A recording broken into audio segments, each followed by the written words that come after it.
That's it. Okay. So we can start.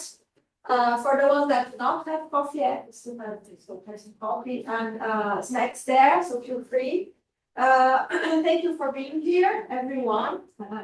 It's a pleasure to organize this event through RAE, but also with the help of Max, that has been working with us here at FGB.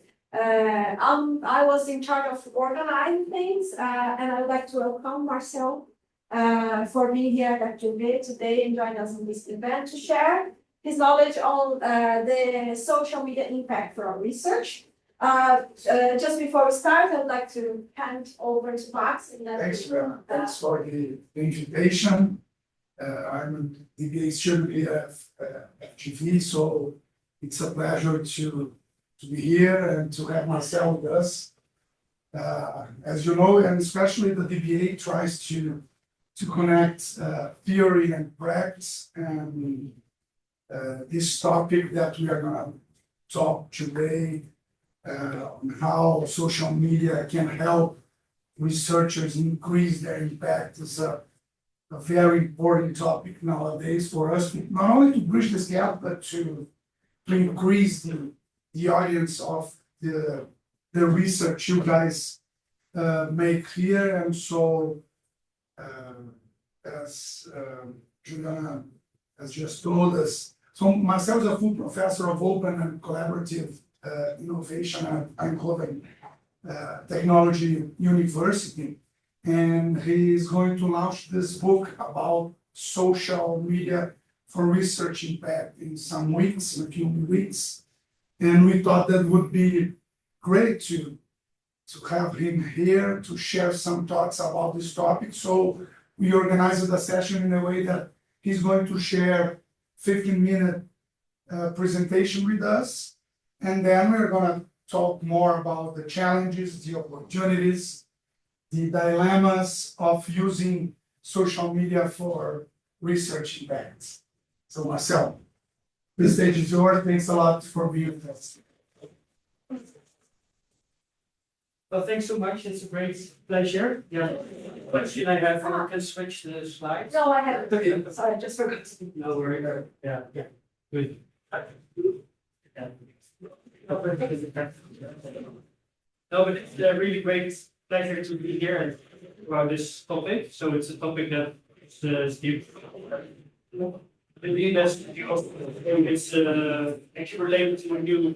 It's actually the first book I've really written, like as an author, or in this case with a co-author. So I'm super excited about it as well, and very grateful for this opportunity.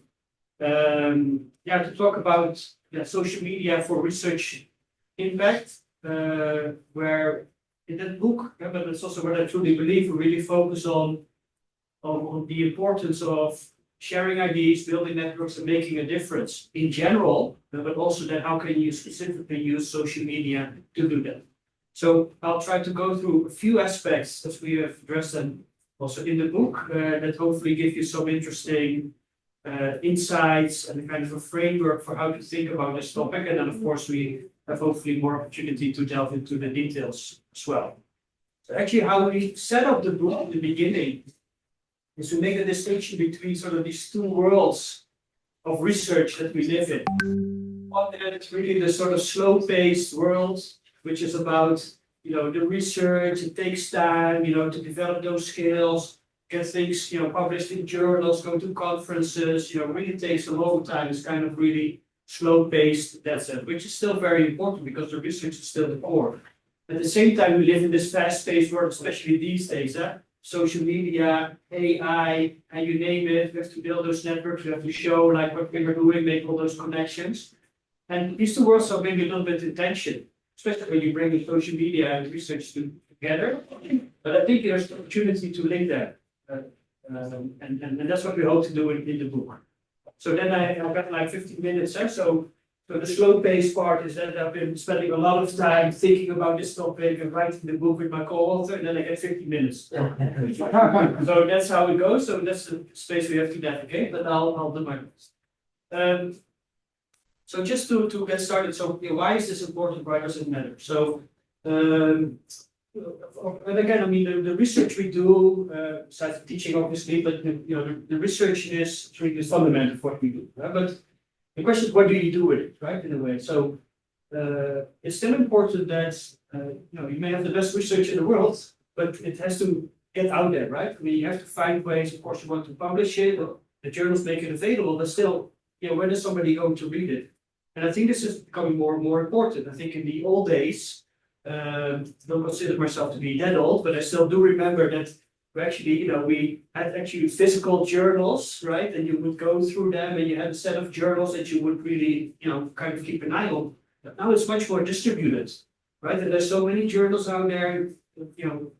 It's really important that people read your work, so that they get to know you, and then also when you start in your research career, it's also really about building the networks.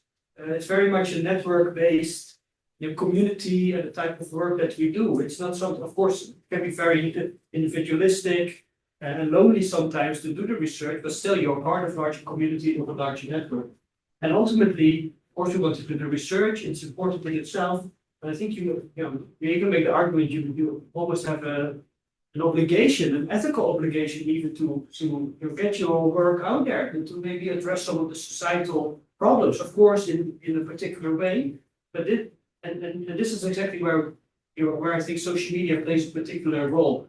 And then some of the keywords that kind of spread out through the book that I think are important, plant a little seed in your mind is things like we know this also from sociology, like the strength of weak ties, right? So knowing somebody a little bit, then can really create sort of new opportunities. And that's what social media can really enable. That's what I personally learned also in the COVID era, is that when we were not going to conferences anymore, we kind of missed really that opportunity to connect, including also for serendipitous encounters, just meeting people that that suddenly give rise to a new opportunity, sort of those things you didn't really expect that would happen. And I think social media offers a platform to do that. One thing I wanted to show, and it's a kind of a teaser from the book, I guess you may say, is this quote, which is, don't hide in the dark. So in the book, we have quite a few like case boxes where we interview people, because we wanted to bring the community into the book as well. So we have a bunch of people who that's how I learned and how WhatsApp is really important in Brazil, for example, because we talked to a Brazilian colleague, and that's a really important right? So another interview we did was with Yati, who came out of the PhD, and I know her also through social media. And one thing that I like what you said. Marcel, just interrupt you for a Of course, go ahead. It's just because I left my open there, and it's going to be popping up all the time. So. Your email, your WhatsApp. The sound to me also. Let's just quickly here. I'll go ahead. Because otherwise it's going to disturb you. Well, I'm okay. Yeah, I have 3 boys at home, so I'm using noise and phones, but we do tell them to put the phone away at the dinner and important events. But Can you just double check if it's the sound is still working, or Tem 2 barrinhas de segura para cima aí só.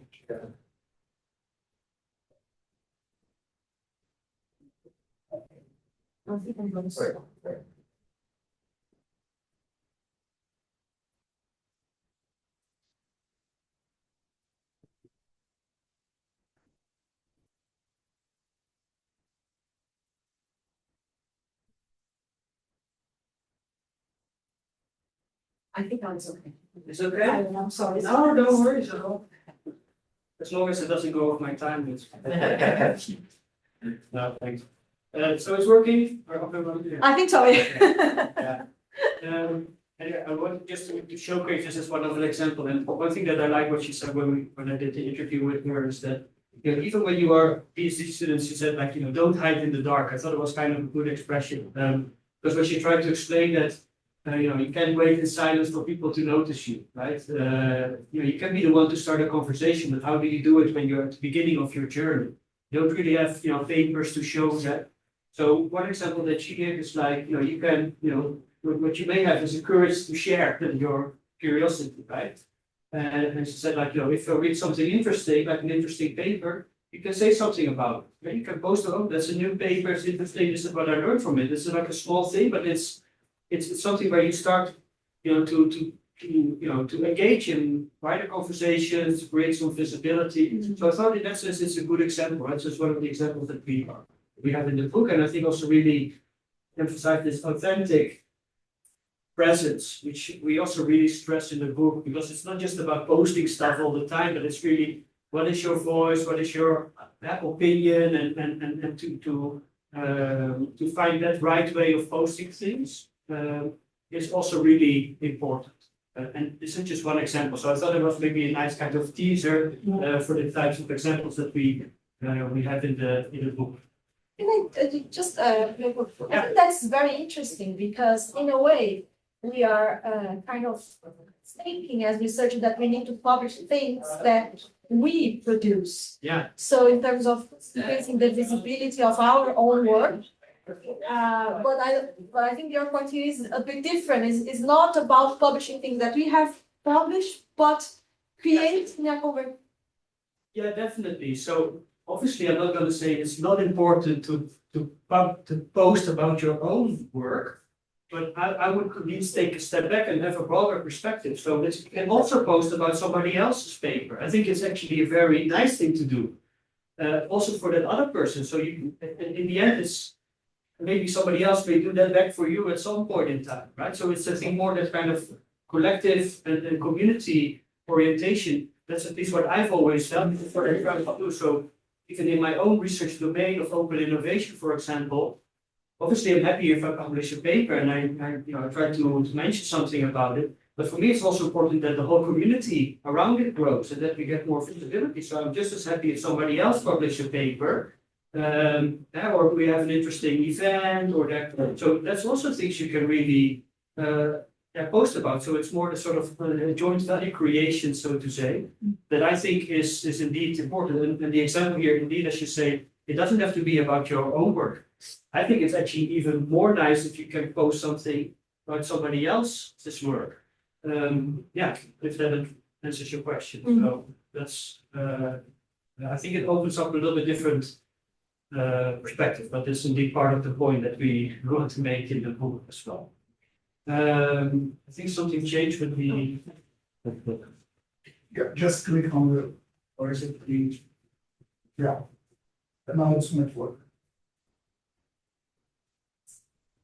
Yeah, now, Okay,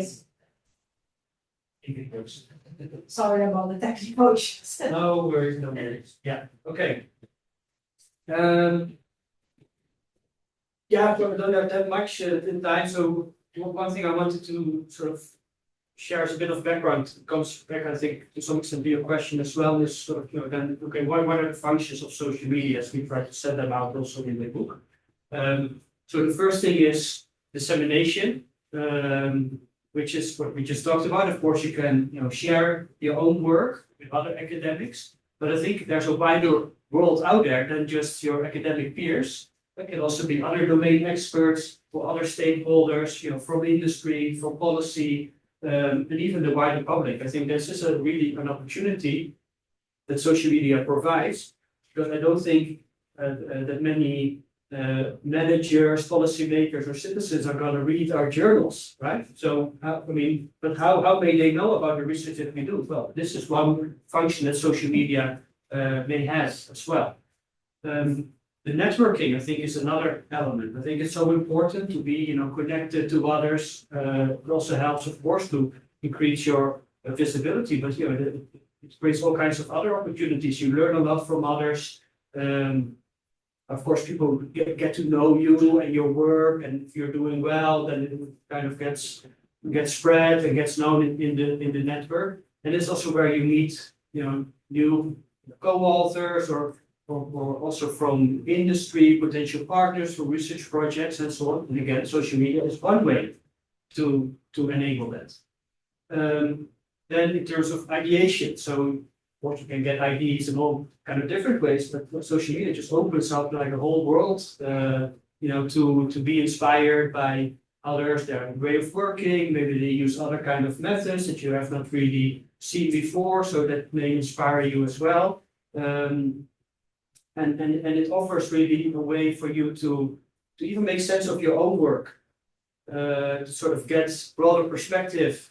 Of course, we can use the AI for that these days as well. I'd say, okay, what do you think of this, and what are maybe critical perspectives? But I mean, this also social media can do something like that as well, to get those sort of different broad interpretation. Yeah, and test even a little bit. Okay, your ideas, that doesn't make sense. Of course, it requires kind of an openness. And also there are limits to that, right? I would not recommend sharing all your best ideas suddenly, because there's still a kind of a competitive nature in our work as well. But I mean, you can be open strategically with sharing some ideas, and that may help you, I think, down the line as well.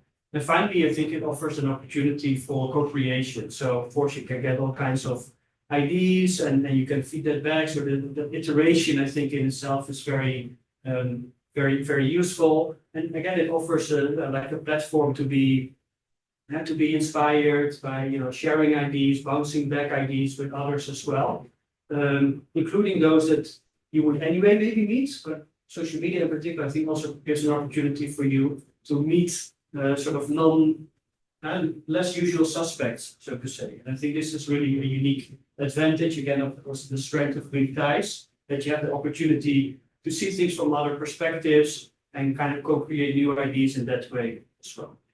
Now, what we did in the book to help guide people to navigate this space, we developed this framework. We call it the Researcher Social Media Compass. So it should help to give you the right direction to navigate the space, where we talk about purpose, presence, platform personality, and practice as key elements that you can keep in mind when navigating this space, when deciding what you would like to do.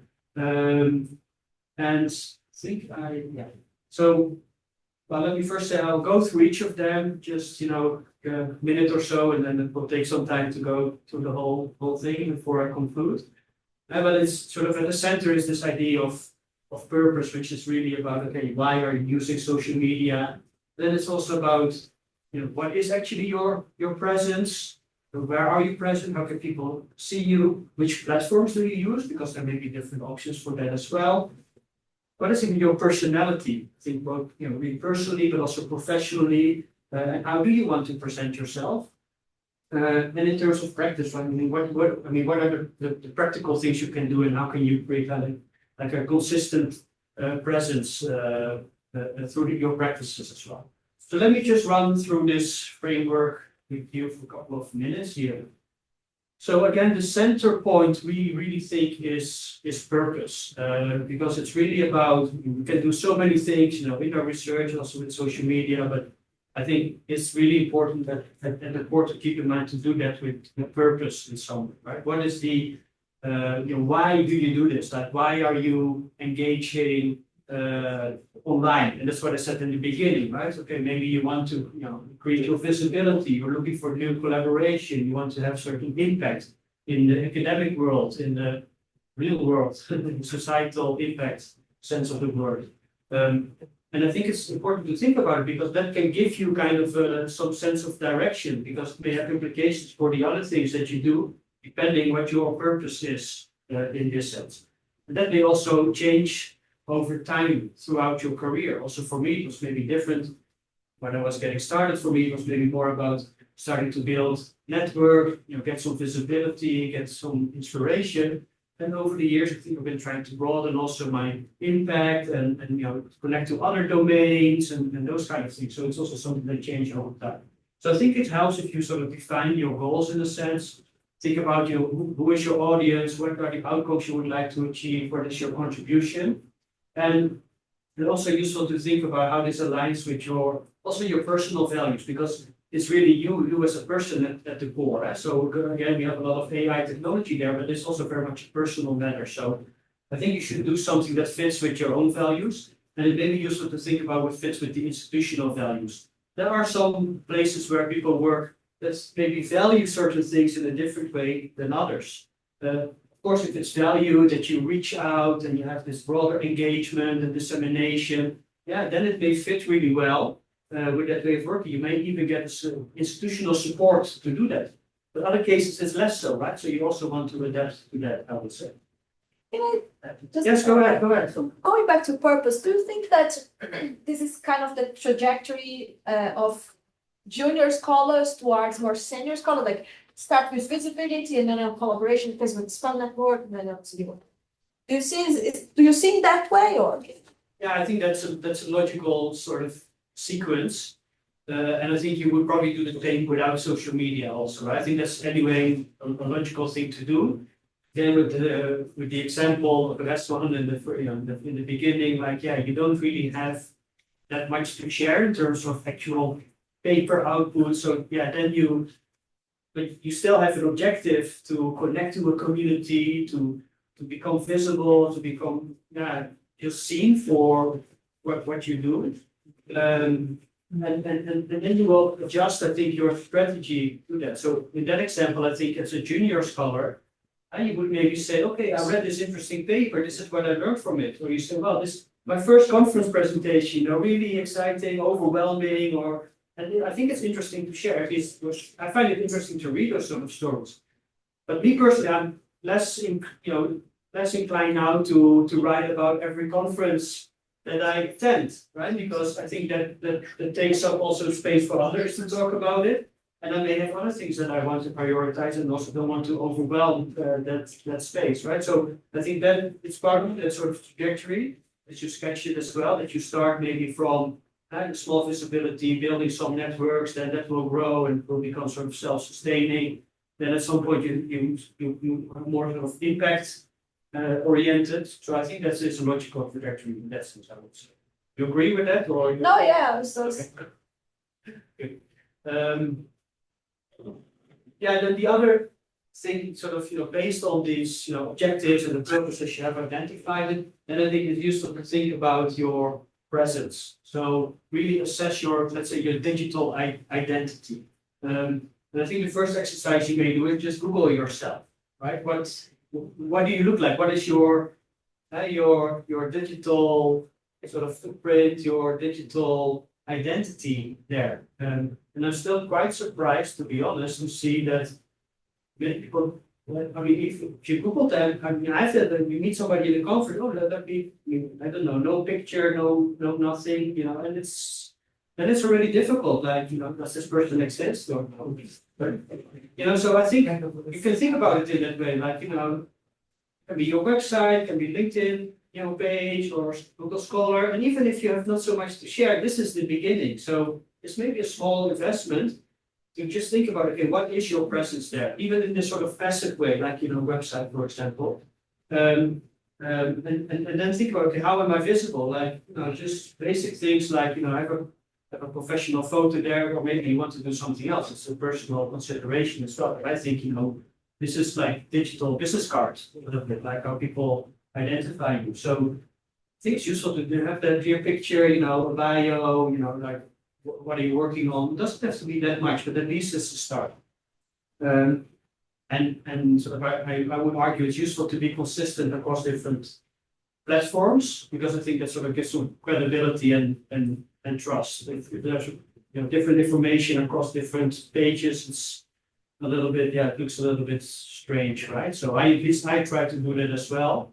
Of course, you can, you're probably going to Google me and cross-check if this is true.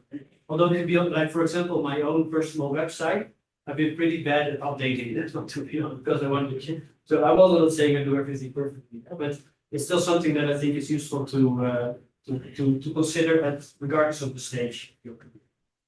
Then, of course, there are a whole bunch of different platforms available. And I think it's useful to think about what makes sense for you, and even making almost like a strategic choice, because one platform is really not developed. So in my case, I used to be quite active on Twitter, but I have to say when it sort of transitioned to X, and a lot of people actually moved away, a lot of academics moved away from Twitter, now more on LinkedIn, I would say.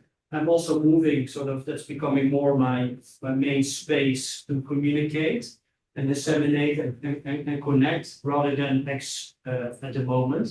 But that, again, that's my personal story. And then some people also, are using other platforms. You have Blue Sky's new platform that's a little bit like the original Twitter. So there's some people are using that one. Instagram, of course, is also for many people more for personal reasons, but also for academics. Sometimes it can be nice to show certain things there. And you have Facebook and so on. So again, it's different for everyone, but it's useful to think about, okay, what fits with me, what fits with your purpose, and what choice you want to make. Because I also think you cannot do everything, right? So that's why you have to be strategic about it. And I would say it's better to do maybe, be on one or two platforms, do that well, rather than spread it too thinly and try to be active anywhere, because I don't think that is going to be very useful in the long run and not very healthy for you, because it's difficult to keep all those balls in your head. Because I always question myself that Instagram is like a good social media to Maybe use. you're gonna check the thought yourself and share. Maybe it is, right? I just wanted to hear your opinion, because I try to do LinkedIn, but I always question myself about Instagram. To what extent should I be on Instagram? Yeah, so I make Depends on your purpose Yeah. and your personality. It depends. It depends exactly on this picture. So personally, I've been not very active on Instagram. I hardly understand it, right?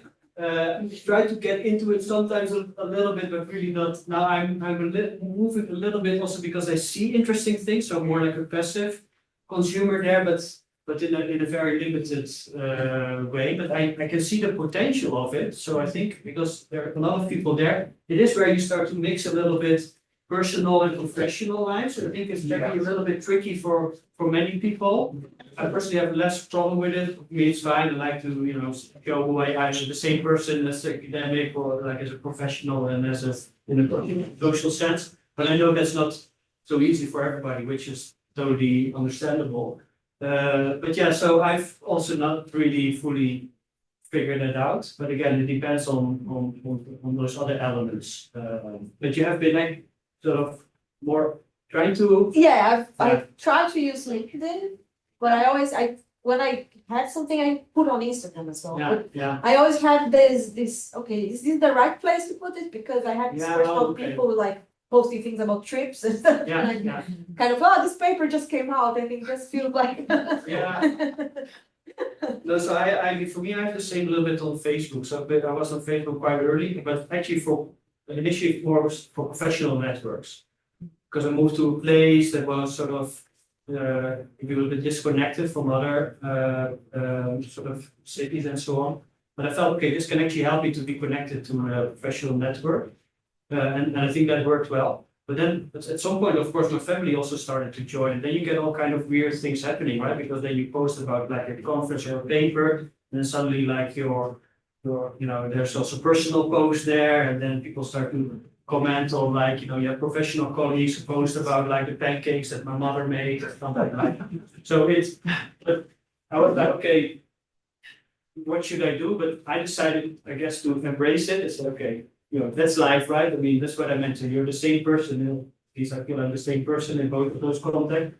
And I kind of appreciate it. It is funny, sometimes it's a little bit weird, but you have to like it. So if you are like, okay, I want to split these two worlds, then you have to make that decision and keep that in mind also. That's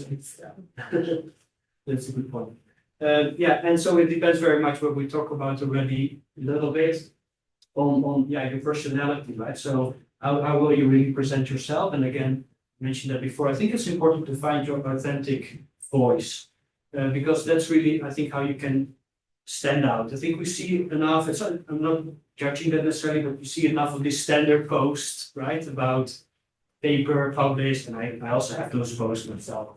But still, I think what I like is that there's a personal story behind it, right? You can really hear somebody's voice in it, and that's how you get to know people. So so share as a person and not as a publication machine. Once you get those publications going, of course it's nice, but I think it's so much more interesting and useful if you share like the deeper layer or the story of the publication, or even what went wrong in the process and the struggles and even the failures that you encountered. Because I think we also experience that in the same way. But again, it's something that needs to fit with your personality. And we talked about sort of the professional and personal personas we have, and also the style and the tone of posting. You can find your way, what fits with you, but make it it has to be true to yourself. I think that is really the important point in this case. And the final aspect is really then how does it all come into practice? And there I think it's important to think about how you can make this also sustainable. So I also have kind of, let's say, bad experiences with, like then suddenly you have some time to post, and I was posting like a lot at that time on Twitter maybe, and even got, I think, a friend of mine, a colleague said at some point, because I was cross-posting whatever I put on Twitter, I thought I was posting on LinkedIn. And then he told me, okay, you're posting really a lot, you're filling up all my my LinkedIn news feed, right? So for me that was a good trigger to say, okay, maybe I have to take it easy, because I had the approach to, okay, when I had time I was posting stuff, and then sometimes much less. So I decided at that point, okay, let me try to spread out this posting, even like strategically thinking about it. I even at some point use some of these scheduling tools to say, okay, I want to post something, but not 8 posts today, but I can spread them over a week or 2 weeks. Because let's be honest, a lot of the things we do are not like that news critical that you have to post it today. You can also post it next week. And actually it's maybe even more interesting to reiterate something that was already in the news or was published earlier. And then I think you have a more sort of sustainable routine. That's just one example. But you have to again find something that fits with you. And again, it doesn't have to be huge. You can start really small. Think, okay, how can I post something every week? You can do it like as an experiment. Okay, every week I post at least one thing, or something I read, or I published something, or I went to an event. I mean, that's maybe a way to go. And if you think about it, it takes some time, of course, or it takes some investment, but maybe it's manageable. But you have to find a good practice that will help you to keep it up in the long run as well. And experiment a little bit, reflect on that, see what works, what doesn't. Your personal sort of health, your energy balance in itself is also important. Take that into the picture. So if you like it a lot, it will maybe give you energy. If it's not your thing, it's not your thing, right? And then you say, okay, it actually drains energy and I don't like it. Let me then, maybe not do it, or less so, or in another way. And in the end, really think about how you can do this sort of in a, again, not with the publication machine kind of perspective, but in a mindful and even ethical way. Think about, okay, what are you sharing? Think also, you may want to think twice or 3 times before pushing the post button.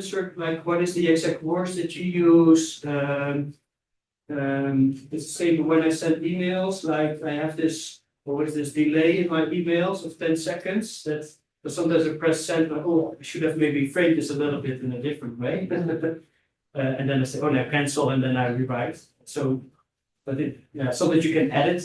Of course, your post, but maybe it's better to even sleep on it if it's an important post. Think about, okay, the exact framing, is this how you want to do it? Depends on what it is all about. But take some time, of course, also if you're using some AI tools, it's really nice to create these posts, but make it still a personal thing. Make sure your voice and think about how you can sort of use it in a structured way as well. Be sort of mindful about how it will be received by the community. When you say what it works, like reactions, posts, engagement with your posts. Yeah, exactly. It can be all kinds of things. Also, what works for you, of course, but definitely, what are the kind of things you can even start to put some metrics on it if you like. Also, these days, with the LinkedIn, you can see number of likes, number of engagement, and all those kind of things. I mean, I'm not saying you have to systematically measure it. I personally don't do it. Sometimes I go like it's like just curious because you can see what are the most engaged posts or something. And then you learn from it, like, okay, what else maybe, you don't have to do a full, double blind experiment or something, but you can still see it a little bit like, okay, if I include that kind of, maybe more personal notes, do I get other kinds of reactions? And it's not about the number of likes, that's not what I mean, but it's more also qualitatively the type of engagement that you get. And I think in that kind of way, you have to find out, figure out what works for you, but what sort of even objectively works, what creates sort of most positive type of reactions.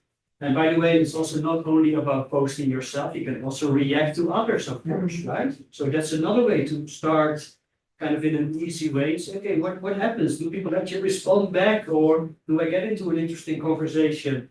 What are maybe the topics I would like to stay away from, and what are the ones that I kind of like to engage in? Yeah, you have to again find something that fits with your purpose and who you are. But that's what I mean more or less. Yeah. Okay, so then again, this was sort of this compass, this framework that we propose as something that give you some guidance in navigating that landscape. And just to sort of summarize a couple of elements that we think are important to keep in mind, is that first of all, these things are changing very rapidly, right? We had also the the shift from, let's say, Twitter to X. There may be new platforms coming up. And now LinkedIn has become, I think, even more dominant than it was before, but that may also change in the future. So I would say, again, focus on yourself and what is important to you, and focus more on those sort of the key principles, sort of what works for you, rather than jumping on every trend necessarily, because that can also really drain. There's a fast-paced world, right? You can jump on everything. I think it can drain a lot of energy. I mean, personally, when a new platform comes up, I typically one of the first to create a profile, because then at least I have maybe captured the username or something. But then I'm like, okay, let's see what happens. So I'm also not on the frontier necessarily for all these developments. And you don't have to be. So again, find the right balance there. And as I said in the beginning, what we focus on in the book is a sort of broader idea of how you can share ideas, build networks, and make a difference. And in that sense, yeah, I think social media are a very useful tool to do that. We talked already about, okay, it's not just about promoting your stuff, but you can engage in so many different ways. As I said just before, you don't have to be the one who's posting even. You can react to others. You can also post not only about your own work, but other people's work, just an interesting experience that you had. And again, find the right way of doing that. And hopefully these elements that we have in that compass will help you really make it fit with your own purpose and make the right decisions about, where are you present, which platforms, how does it fit with your personality, and which practices do you develop over time. And we really like sort of this idea of, it can be really small steps that make a big difference. And this is also all this issue of sort of serendipity, like in the sense of you never know what something can lead to, but you want to be ready for maybe an interesting idea to come up or a new connection that may emerge. And I think it's really about a small thing can have let's say a ripple effect, which is exactly why we have that on the cover page of the book, because I think it can really start small to have sort of this bigger impact, and that's also what we mean by impact in the book. So with that, I hope I gave a little insight into some of the elements that we propose here in the book. So it's still in the publication process. I think it will be early next year, January, February maybe, but still waiting for the final confirmation on that one. So for me, it was a great pleasure, and also thanks on behalf of my co-author that I had the opportunity to present this. And let's stay in touch, of course, on social media at least, I guess, where hopefully will be more updates about the book. And if you have more questions, I would like you to engage in that way as well. But I really want to keep you also. Thanks, Marcel. Thanks a lot. Thank you. Thanks a lot. Feel free if you want to use the chair, please. You want me to stay here now? I think so. I think we can open for questions. Yes, of course. Obviously, questions here, but also from people on Zoom. If someone feels more comfortable to send in the question in Portuguese, also feel free to send it in Portuguese. I'm going to translate to Marcel's message. So, yes, please. Marcel, can you come back to the functions of social media? Because I think it's the compass is very interesting, but I'm not a senior scholar, student, but I think that as professionals, we are seeing social network as a way to disseminate rather than to engage in a conversation. But for example, I have been seeing entrepreneurs using a lot social media to promote and to be part of a conversation. Have you checked the average number of followers of the top researchers and compared against, for example, the entrepreneurs? Because my hypothesis is that the researchers are gonna have less followers than people like executives and entrepreneurs that are more used to deal with the social media as a way not only to promote themselves, but to be part of this conversation. That's of course because they have not read the book. No, it's a fair question, you know, fair point. So probably, I didn't look at those measures. I mean, I would put it in kind of a broader perspective. So first of all, obviously, I was also the one who was like checking my own followers on Twitter and like how that was going, you know, and all kind of other metrics. But at some point, and I know it's easy to say, right? At some point, you're somewhat successful in your career and it's going well. I've been in general really trying to be less occupied myself with looking at all of these kind of metrics, like whether it's number of followers or number of citations and all those kind of things, because I'm not sure, it's not helping me too much to advance. If anything, it's maybe the opposite if you are too occupied with it. But that's my own perspective. Plus, I personally find it's not something I have a direct influence on. I mean, I can influence what I do in my daily work and what I study and research and so on. And all those other things should be sort of logical outcomes of what you do, right? So if you do interesting work, people like it, they may follow you, they may cite you also, right? So that's one perspective. The other broader perspective is that, yeah, I mean, you know, we live in sort of different worlds. We have different communities, you know, as academics compared to the entrepreneurs, as you call them, right? So I don't know if it's like comparing apples with pears or something like that. But it's in a way true. I do think, and this may be the underlying message of your question, is that there's an opportunity also for academics to be more broadly followed. But I think it requires some sort of translation of what you do to get, you know, into those other kind of networks. Maybe change a little bit the type of work you do or the way you frame it, like from a societal relevance or practical relevance point of view. So I would put it more in that kind of debate.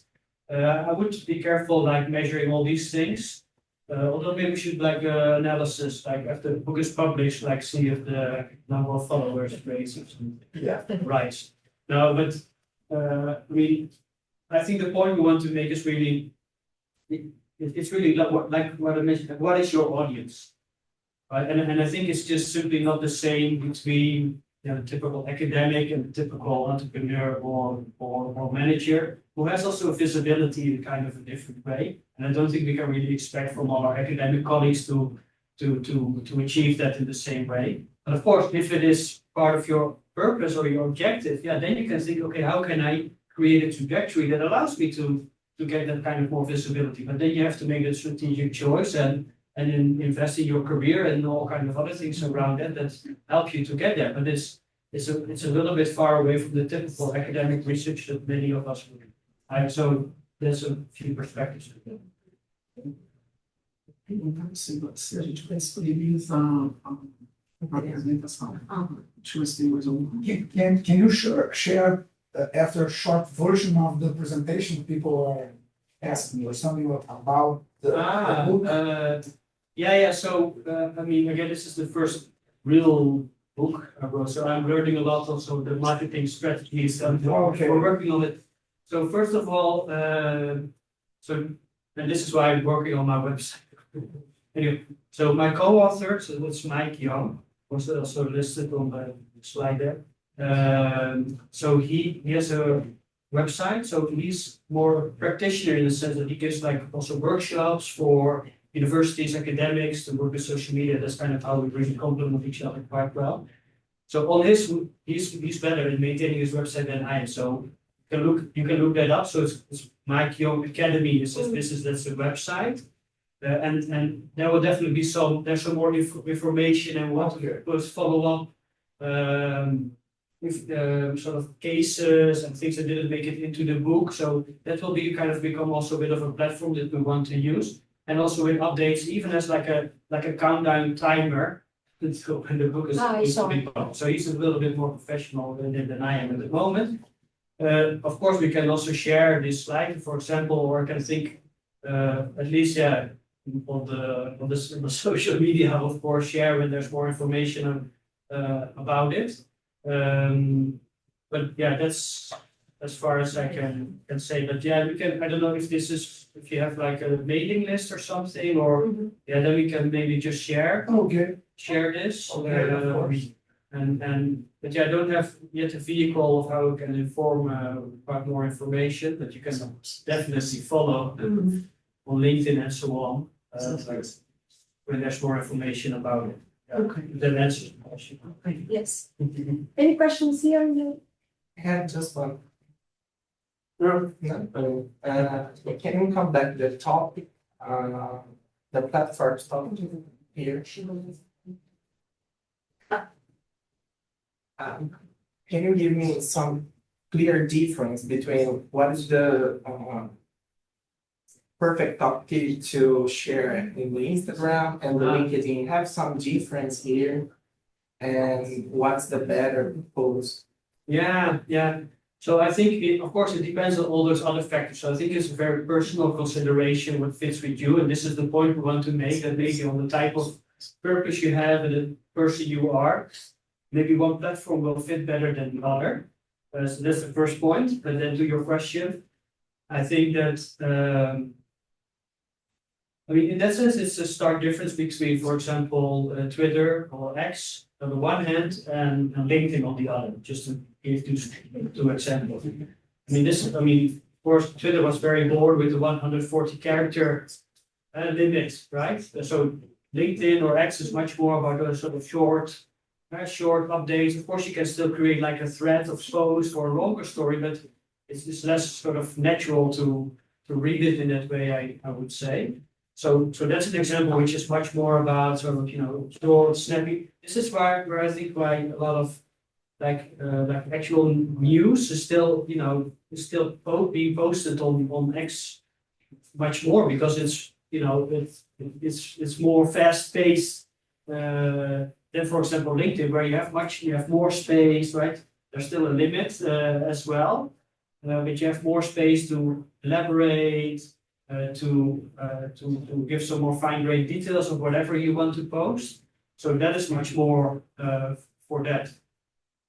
Whereas, so my limited experience with Instagram, to give that one example, is much more the visual nature. Is more about the images than, and of course you can tell the story around it. So those are some differences. But again, I would be a little bit careful to sort of think first from the platform perspective, and then what am I going to post? And we also really think, what is it that I would like to post? And it's also where is the community you want to reach? So are they on LinkedIn? Are they on X? Are they on Instagram? And like Instagram, I think it's still it's an emerging opportunity. I see more movement and people are going there a little bit more. So it's an opportunity. Well, there's people I know are really there. I want to reach them. So maybe that's an opportunity. Or you say, well, everybody's on LinkedIn anyway. Let me focus on that and share my stories there. Does that answer your question? Because here in Brazil, we have the custom to consume the Instagram more than other platforms. Okay. But I don't know, but the scientific communication is not common here, but to be common now. I have this doubt because I don't know if the platform in Instagram or the LinkedIn or the X is better to improve my research here. Yeah, and I don't think I have the answer to that, but it's good you asked the question, I think. And it's something you want to, I think, be conscious about. And again, like I think it's interesting time because maybe it's staying kind of as it is, and my understanding is also more like a personal thing. But yeah, maybe there's a movement that people use it more as a professional platform as well. Well, then it's something as an opportunity. You can be an early mover there.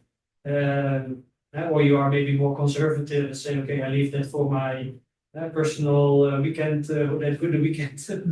And LinkedIn is more for the professional things, which is perfectly fine as well.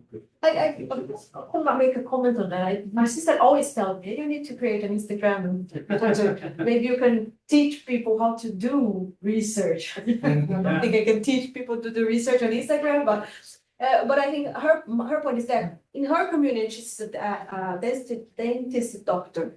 It's very common, like they have an Instagram to sell their work. And this is very common for several professions. So That's why she told me to use and sell how to do research or create a course or anything. Financial services advisors are booming Instagram, selling 1 million investment in Instagram. Yeah, exactly. But again, I think the central part of the framework, why are we using it? We're not using to sell anything and or to teach students or people. Maybe we want to actually have this impact. So one thing I like, sorry. No, I was just going to say maybe what we need to do is need to really find what would be the impact of our research, and then we use social media for that. And what I wanted to connect to is, I mean, you can even again, it's not necessarily about you or about me, so you can even take a broader perspective. So like in our case, like in our research group, so the PhD students have also started an Instagram account to tell a little bit what is it like to do a PhD and what are we working on. So then it's not a single individual, but then like it's more collective effort. I think it's a great idea because it's also about I'm not selling our work, but you still explain what you do, so it has some value just in that sense. And I think many people think, okay, see what is it all about, what does it look like, right? And then you can see that's Instagram, what it's for. You can see what it means, right? And they show maybe, okay, we had this conference or we had this session. And I think it's nice and it's then disconnected from the individuals. That has helped because I know it's a little bit if a bit shy or like it's hard to, you don't want to be in the front picture or so, but then you can do it as a group. And of course, somebody has to do the posting and you have to work that out. But then it's something you do as a collective effort. And then you're all kind of, part of that. That's one example where I think you with a different twist, you can still benefit from such a platform and try out something new and distribute the work a little bit across various people. So that is another way that you can explore some difference. And Marcel, I think that many researchers worry that being active on social media can make them look like less serious about their work. Do you think that this perception is shifting across generation of scholars? Well, I mean, in a way there is, I think it's a fair question. So I don't know if it's shifting among generations, maybe to some extent. Because I think the use of technology and so on that has changed over time. I'm not sure if it's a like 100% correlation with generation because it's maybe of course people have maybe different cultures or like have been working in different ways. So I guess that there are anyway differences. So I would totally agree with that. Yeah, if you're perceived as less serious, so I think again this is where you need to find the balance. So definitely, if you are posting all the time, about I don't know what kind of stuff that is not much to do with your actual research and you don't publish many papers, yeah, okay, that doesn't sound like a well-balanced profile, right? But I mean, and maybe it's just my biased perspective, and you can also think I'm curious about your own thoughts on that. I mean, I think it's interesting if somebody says, okay, I went to this conference for the first time, this is what I learned, you know, met this sort of people, you know, been a good experience, I found this and this challenging, or whatever. And there's even not much like content necessarily in that. But I think, okay, that's useful. If the person is posting that every week about something, then again, it's maybe different. So I don't really see it in it, but it is important that you find the right balance. And that it's something that fits with you. And I mean, I actually appreciate it as, I mean, if somebody shows some, you know, they're also vulnerable because you show also a little bit of yourself. And that can be also scary sometimes. But I think if you open up in that way, you will also get something back. Maybe some people say, okay, yeah, I take it less serious. I'm just interested about your research. But I'm not sure if that is the audience that I want to reach, you know. So I don't know if you have some own perspective on it, because of course I'm happy to hear if you see it differently. I really think that starting from your purpose is the key message here, because if you are not wanting to become the super scholar publishing a strategic management journal, you can be part of a conversation, you can share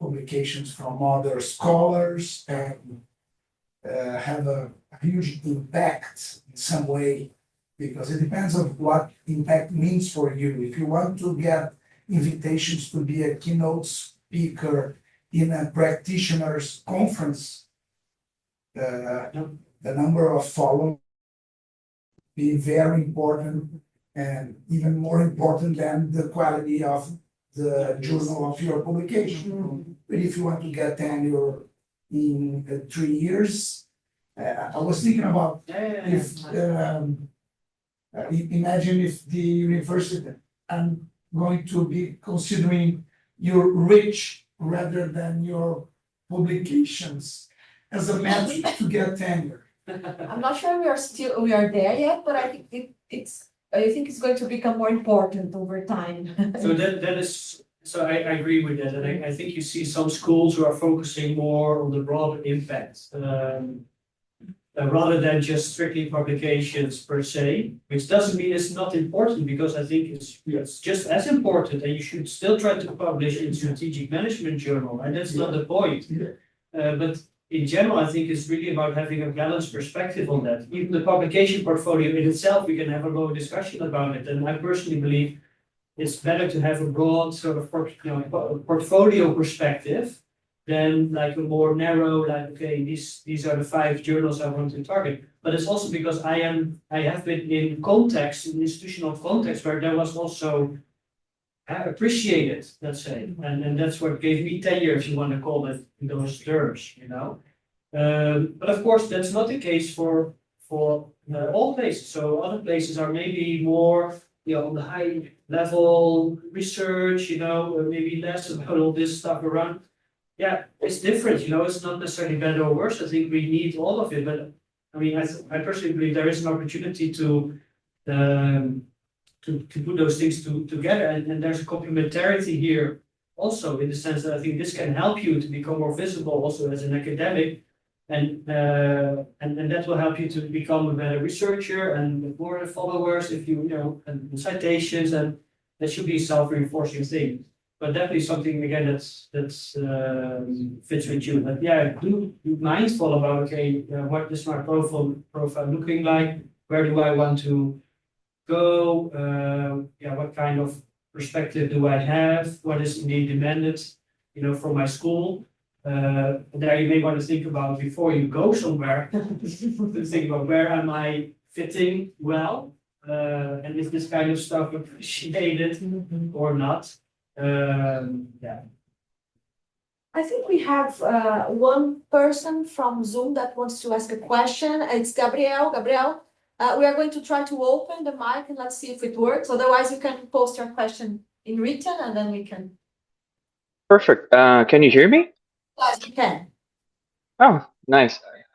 Hello. So, Professor, how do you see the role of the researcher in influencing algorithms in order to reach larger audiences? You just spoke up about opening up to people and to the public. So, do you think we can truly cultivate intellectualism online? We know that social media really pushes content that will keep people glued to their screens.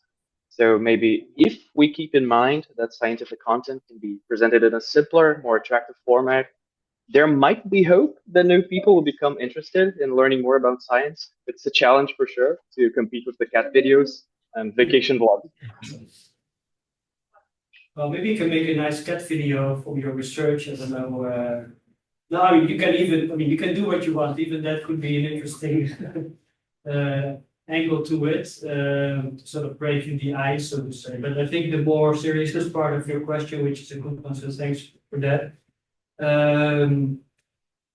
So I think the question was about how to compete with this sort of more popular type of content. Yeah. So, I mean, I do believe it's important to stay true to yourself. So you're still a serious researcher, so maybe be careful with those cat videos. And yeah, be mindful about what you want to post. But I think even it's, I don't want to call it an obligation as such, but I think it's even important that we show kind of the rigor that goes into the research, right? So that we can even tell that story. And I think that in itself is now an opportunity. Yes, and of course I admit that, you know, not the whole world is suddenly going to read all those posts, but I think step by step, that's the ripple effect. I think if we tell more about sort of what's behind it, what are the methods we use, there is this sort of, you know, slow-paced world of research behind it. We can also tell those sort of stories, and I think that's if we do that as a collective, I think that adds some value in itself. And of course, you have to judge, you know, the research on its own merits, and I think it's so important to tell that story. But then it also gives an opportunity to connect to practice, to say maybe there's a new development, or like, you know, coming some event or a news item, you can also react to that and say, well, you know, based on our research, this is how I would interpret it. But of course, give always the right perspective. Be careful not to overclaim things, because we've learned a lot about validity and generalizability. So those things are still valid. So I think it's important to be clear about that. Also, maybe be clear about when you're posting as like a professional, in a professional role, in a personal role. That's also something we highlight in the book, actually, to sort of be really transparent, because this is, I think, a responsibility that we do have. So I hope that sort of answered that part of the question. There was at the beginning something with the algorithms. I'm not quite sure if I got the connection was a little bit wrong, but I can maybe say that basically, yeah, I guess the point was that it's hard to be on the top of the news feed, which may be true in that case, but yeah, maybe it's a joint responsibility that we have all together, because we know some of the algorithms behind with the LinkedIn. So we also try to do that when we post something for our conference, for example. We try to, okay, yeah, you know, because it helps if people comment on it. So you try to kind of, you know, get into, like, engage people to get into a discussion or comment on it or give some additional perspectives. And you can only influence it so much. It's something that I think should happen sort of by itself. But yeah, I mean, I would also be quite careful to be sort of too strategic about, like, you know, influencing all of these algorithms and so on. But you can keep in mind sort of how that works and support each other, right? So then it's nice if somebody else posts something, you can react to it and say, okay, yeah, that's an interesting post. What about this? Or this is my experience. Or again, it's not about only posting yourself, it's also about engaging in those kind of discussions. And I hope that answers part of the question. Okay, so I think we have a final question there, and Thank you, Professor, for the presentation. Just like Professor Juliana, I receive all the time with my colleagues, my family, kind of need post more things and share with us. Okay. And I confess I have some concerns about be a self-promoting person. Yeah. So it's a problem to me to share all the time my life, etc. Yeah. but I need to improve more. But you mean to share or about your personal life or to No, share about my your professional? work, yeah, my research and my, Okay. Yeah. this type of thing, but do you feel you have some difference, have much difference if I work in this framework alone or with a social media professional in terms of impact and Okay. results? Do you believe they have much difference if I organize my life and work in this framework alone or with a social media professional? What do you think about that? And what do you mean by social media professional? Maybe one person work just building this consistency. Yeah. So we have here in Brazil some people, no, I'm work promoting your profile in case of doctors and dentists. Yeah. A lot of people specialize in A marketing. yeah, Yeah, So it's yeah, going like to propose this. for you to rewrite your copy to be more engaging. Yeah, more Yeah. it's like a job of a professional Yeah. consistency, for example. Yeah. I don't know, I need to improve this framework in my life, so I'm trying to Okay. organize this. So I think first of all, I'm happy to hear that you are a bit hesitant, which is better than on the opposite side. But because at least you are aware of the fact, okay, I have to be like mindful, I don't want to be just promoting myself too much. So I think that's a good hesitation to have. It means probably that's a good personality trait to have. At the same time, yeah, you also I guess don't want it to hold that it holds you back, and if even your family said, I want to know more about your work. Well, I mean, maybe it's already an invitation to share at least a little bit. But again, you can share just small snippets of it. If people find it interesting to share, and it also goes the other way around. I also get comments from academic colleagues who say, oh, that's interesting, to hear about, where you're running or something. That's my hobby, right? And then they, you also get a conversation about it. So you also show that you are like an actual person with hobbies and stuff like that. But in your case, it's also the other way around. You can also show about your work, and it's not about promoting yourself. I mean, if you are hesitant about it, you can even. I mean, it's not about some posting about all your achievements, but you can also say more about the process. Or, oh, I went here, I learned this. It's interesting, right? So it's not about you, but it's maybe the broader picture. So that's maybe one aspect of it. The other element of the question about sort of that social media professional. I don't know if it's really needed in a way, but the way I would approach it, and this is my point about you have sort of the personal part of it and the institutional part. So I think it can be useful that, for example, if the place where you work has a professional that may help, various colleagues to do that, or they may help the department or something, right? Because that it is a professional skill, and it's of course something that you kind of need to know what you're doing. But my personal perspective is, I mean, this is still something that I do as a person. I would feel personally a little bit hesitant. I think there are some people maybe hire and do it as a more professional thing. Some colleagues even have like a professional page next to their personal page, and it's fine, but I think it gives a different message. It's not really showing for me the authenticity about who you are. So it becomes a professional posting tool, which is fine for that purpose. And if that is your purpose and your objective, yeah, then that's the way to do it. But if your purpose is more to show more about yourself and sort of the process you're going through and what you do, type of work, yeah, then I think you probably want to do it from yourself. But still, I would look for ways in which also you're in the institutional context, so in the organization you're working, maybe there's some support there to help you to get some advice, or to even help you with some of the the shaping of the post, or where to do that and so on. So I think that is an opportunity. And besides that, there are plenty of tools nowadays to help you do Exactly. Yeah. these tasks. Like, for example, a new AI tool called Banana, which is the new one for image editing. Yeah. So, for example, Yeah. so there are plenty of tools to achieve this professional level. Yeah. But again, I think you want to put in the personal touch, because I think you can really see, like, if a post comes basically from the AI, and it's different than when, and then you should definitely do it, because it's extremely useful, and you can say, okay, I want to say this, and then beautiful post, right? Great. But still look at it. That was my point. Don't just post it, right? But say, okay, you still put your personal voice in it and say, okay, what do I want to share? Maybe what, what less so. I would use the AI tools also. Like that can be also the professional. You can ask, like, okay, what should I do? This is my purpose. Maybe we should build an agent for that or something. Okay. Anyway, but you can. So I think I would think a lot about it a little bit, and then that's a good idea. Yeah. I think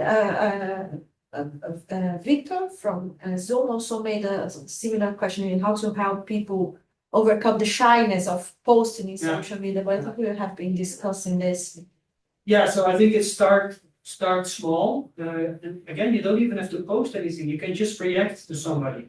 And I think this is the other part of the textbook of Respan, see in the book, which is about I think she was also surprised. She explained that people actually respond. So even some of those big professors, you suddenly have a conversation with them. You get connected to them.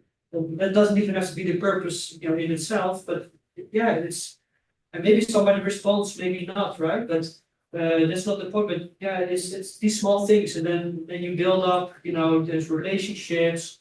People, get to know you a little bit. Maybe what is the perspective you take. So it doesn't have to be that complicated. You can really start small and build it up step by step. I would say, but again, find something that fits with who you are. It's also important that you feel comfortable. But then I would actually say, well, actually, social media gives an opportunity, even if you are more introvert or shy, to get out there, and then it's nice because. Maybe then you go to a conference and somebody has been already engaging with you on social media or the other way around. They say, oh, because you always need an excuse, right, to talk to somebody. And then you think, hey, I saw your post on social media, right? So it's also a way to connect to people in real life, which we also choose to get about. Marcel, thanks for your time, for being here with us, and this insight really resonated to me that the social media beyond the dissemination function. This is very interesting. It's not only a way to promote yourself, which causes this kind of feelings, but as a way to be part of a conversation and to do many more things. So, thanks a lot, Juliana, for the invitation to be here with you to talk with your students like me. Yeah, great, and thanks for the invitation. I also learned a lot from the questions and your experiences. So hope it's useful, and let's be in touch. And when the book is out, you can just send to us, and I will share the news with the high community. So once again. Thank you everyone on Zoom also for participating with us. I hope you enjoyed. And I see you in the next high event. Maybe we can become a practice now. Thank you.